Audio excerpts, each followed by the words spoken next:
You already know your cat has real feelings for you. You see it every day. The way it stops and looks up at exactly the moment you walk through the room. The way it chooses to lie down in the same spot you just left. The way its tail curls slightly every time you say its name. Nobody needs to convince you of this. You feel it clearly from the very beginning. I have seen this many times. With people who genuinely invest their time, who truly care, who want nothing more than to be closer to their cat. And every time I look back at it, I still find myself pausing. Because there is something almost nobody tells you straight. Cats do not receive affection the way we express it. Not slightly different. Different in the sense that if you are sending the wrong signals, your cat may be reading you in completely the opposite way. And it has no way of telling you that. Think of it this way. You want to communicate something important to someone, but you are using a language they have never encountered. You speak louder, you repeat yourself, but you keep using that same language. The other person is not being cold or dismissive. They simply cannot decode what you are trying to say. That is exactly what is happening in a lot of homes with cats. Today, I am going to change that for you. Let me tell you about Marcus. Marcus had been caring for his cat Luna for 2 years. He was not a casual pet owner. He did his research. He read about nutrition and environment, took Luna to regular vet checkups, bought interactive toys instead of cheap ones, and deliberately worked from home more often just to spend time with her. But Luna never came closer. Every time Marcus walked into a room, Luna would freeze at the far corner. Not running away, not aggressive. Just standing there, watching him from a fixed distance, as if waiting to see what he would do next. She never responded when she heard her name. She never closed that gap on her own. Marcus followed every piece of advice he had ever read. He still failed. He started to wonder if it was him, not Luna. Him. Something in the way he existed in that space that he could not identify. Then a friend came to visit. A woman who had spent years working with feline behavior.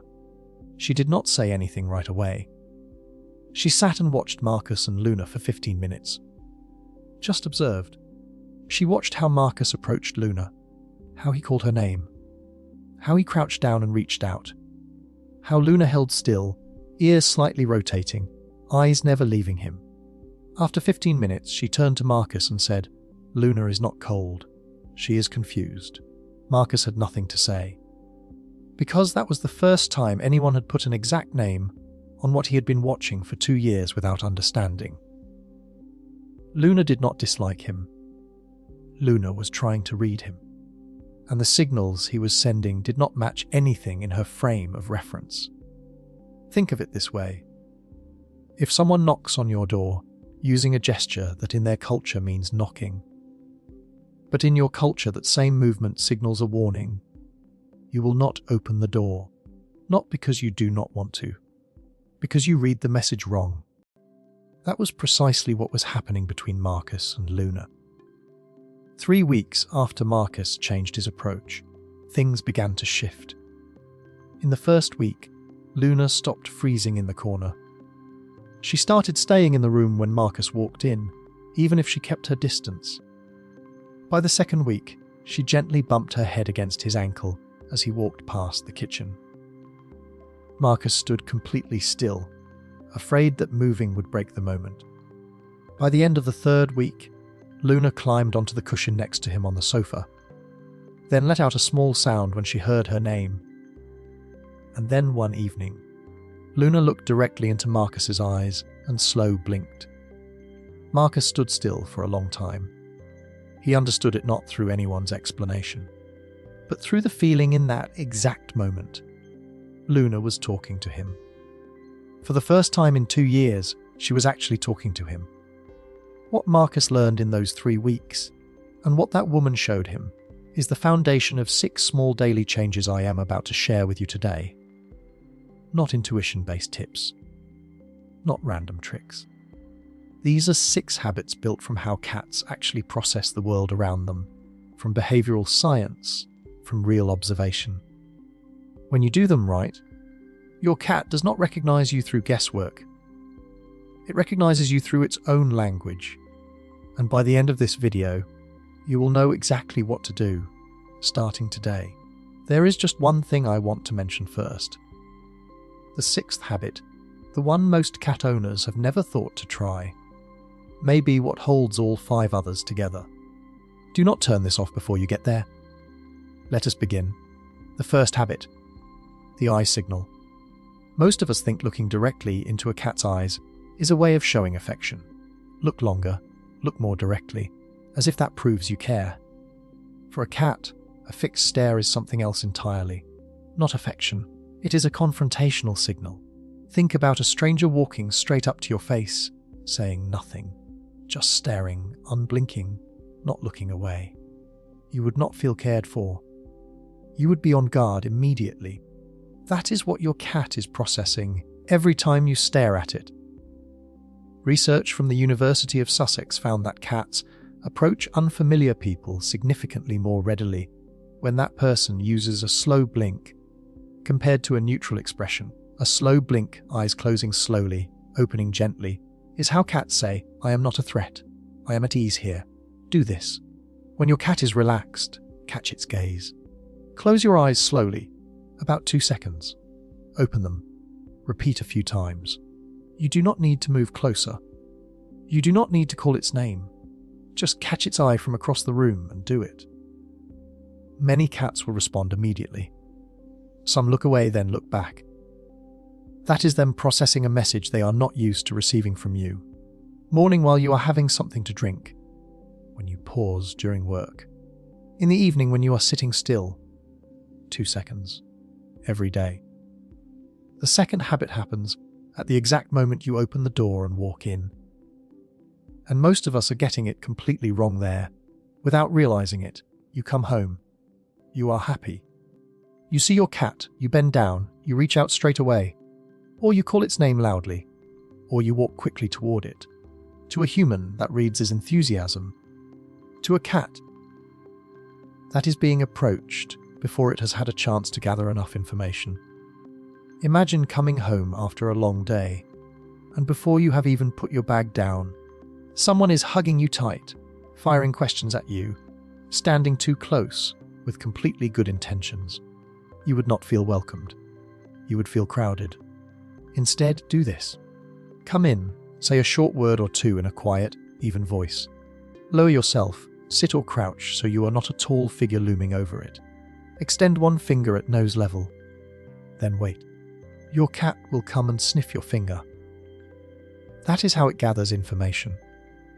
Where you have been, what you have touched, what state you are in right now. If it then rubs its face against your hand, that is not just a sweet gesture. Cats have scent glands along their cheeks and chin. When they rub their face on you, they are blending their scent with yours. That is how they register you as safe, familiar, theirs. Do this every time you come home, even if you were only gone for 15 minutes. The third habit is something many people are already doing, but doing in a way that accidentally builds up tension, rather than releasing it. The issue is not that you do not play with your cat. The issue is that the way you are playing does not let your cat finish what it needs to finish. Your cat, however lazy, however food-obsessed, however firmly planted on the sofa, still carries a complete hunting behavioral sequence. Stalk, track, chase, catch. And when that sequence never completes, the energy accumulates, and it finds a way out through something else. Your feet, the corner of the couch, those inexplicable sprints through the house at 2 in the morning. Think of an athlete asked to run at full speed, but never allowed to cross the finish line. Not once. Every single day. That is not training. That is frustration building up at a physiological level. Use a wand, toy, or anything that mimics prey movement. Stop suddenly. Hide it behind objects. Let your cat stalk it. And most importantly, let your cat catch it. Multiple times throughout the session. Let it bite down, kick, hold on, complete the sequence. After a properly finished play session, your cat enters a noticeably different state of calm. This is when it is most open to being near you. The bonding window opens right after. End the session with a small treat. Hunt, catch, eat. That is the natural cycle. 10 minutes a day. Same time if you can manage it. The fourth habit is something you are already doing every day without knowing it, and may not be doing enough of. Your cat is building a map of you. Not a physical map, an emotional one. And your voice is one of the primary materials it uses to construct that map. Research from Japan documented this directly. Cats distinguish their owner's voice from a stranger's. And when they hear their owner's voice, measurable physiological responses occur even when there is no visible reaction on the outside. Ears shift slightly.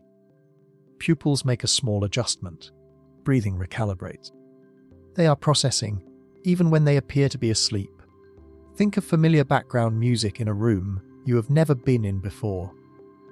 You are not actively listening, but when it plays, the room feels noticeably more comfortable within moments. Your voice works on your cat in exactly that way. Talk to your cat every day, not commands, announcements. Before you turn on the vacuum, before guests arrive, before you leave, when you get back. Say good morning when you wake up. Your cat learns your rhythms through your voice. When it can anticipate what is about to happen, anxiety decreases. When anxiety decreases, trust builds on its own, without you having to do anything additional. Your voice is a bridge. Use it not only when you need something. Use it as something you leave open every day. The fifth habit sounds simple, but it is the one violated most often, even by people who care very deeply about their cats. Every cat needs at least one place where it knows for certain nobody comes here. A high perch, a closed box, a quiet corner away from the household's daily activity. Not because your cat wants to avoid you, but because its nervous system needs a reset point. Somewhere all stimulation stops. When you respect that absolutely, never approaching when your cat is there, never calling its name, never reaching in even with the intention of being affectionate, you are signing a silent agreement with that cat. An agreement that says, you can trust me even when I am not there watching over you. And here is what runs counter to intuition. When a cat knows it can withdraw at any time without being followed, it chooses to stay near you more. Think about the person you feel most at ease with. Usually it is not the person who is always present everywhere. It is the person you know you can leave without explanation, and nothing breaks. That freedom is precisely what makes you choose to stay near them. Your cat is no different. Set up 2 or 3 of these zones throughout your home. Make sure they are not reorganized or occupied by others. And when your cat goes there, for whatever reason, leave it alone. And here is the 6th habit, the one I mentioned at the start. No equipment needed. No technique. No action required on your part. Just be there. Cats are most active during 2 windows in the day, early morning and late afternoon, when the light is shifting. That is when their nervous system is at its most alert and most social. And in the wild, this is when cats sit near each other, not doing anything, not actively interacting, simply being alongside one another. That is how they confirm their bond. You do not need to do anything during those 15 minutes except be in the same room as your cat. Sit and read. Have a cup of something. Look out the window. Do not call its name. Do not reach out. Do not try to initiate. Just exist there. What happens when you do this consistently enough? Your cat starts moving to whatever room you are in. Not because you called. Not because there is food. It comes because your presence on its own has become something it actively seeks out. And then one day, it lies down next to you, belly exposed, while you are reading. That is a position a cat only takes where it feels there is absolutely nothing threatening it. Nothing at all. That is not coincidence. That is the result of everything you have built. The eye signal, the arrival ritual, the play session done right, the voice you left open, the space you never violated. And added to all of that, you showed it that your presence does not mean pressure. 15 minutes. Early morning or late afternoon. That is all. Your cat has no obligation to be there, no contract, no binding. Every day it wakes up and makes a decision. Stay near you or not. Come to you or not. Place itself within your reach or not. When you see it that way, everything shifts. It is no longer a question of how to get your cat to be closer to you. It becomes, am I earning the decision it makes every single day? The 6 things I just shared are not a checklist. They are how you answer that question every day, through actions small enough to be almost invisible. The eye signal, the way you wait at the door, the play session that gets to finish, the voice you keep open, the space you never walk into, and the quiet presence you hold without needing a reason. When you do all of that, your cat no longer looks at you as something it needs to evaluate. It looks at you as something it has already decided on. If this video gave you something you had not thought about before, hit like. It helps other cat owners find this when they need it. Subscribe if you want to keep understanding your cat this way. And tell me in the comments, which habit are you trying first? Your cat is somewhere in your home right now. Watching, waiting. Start today.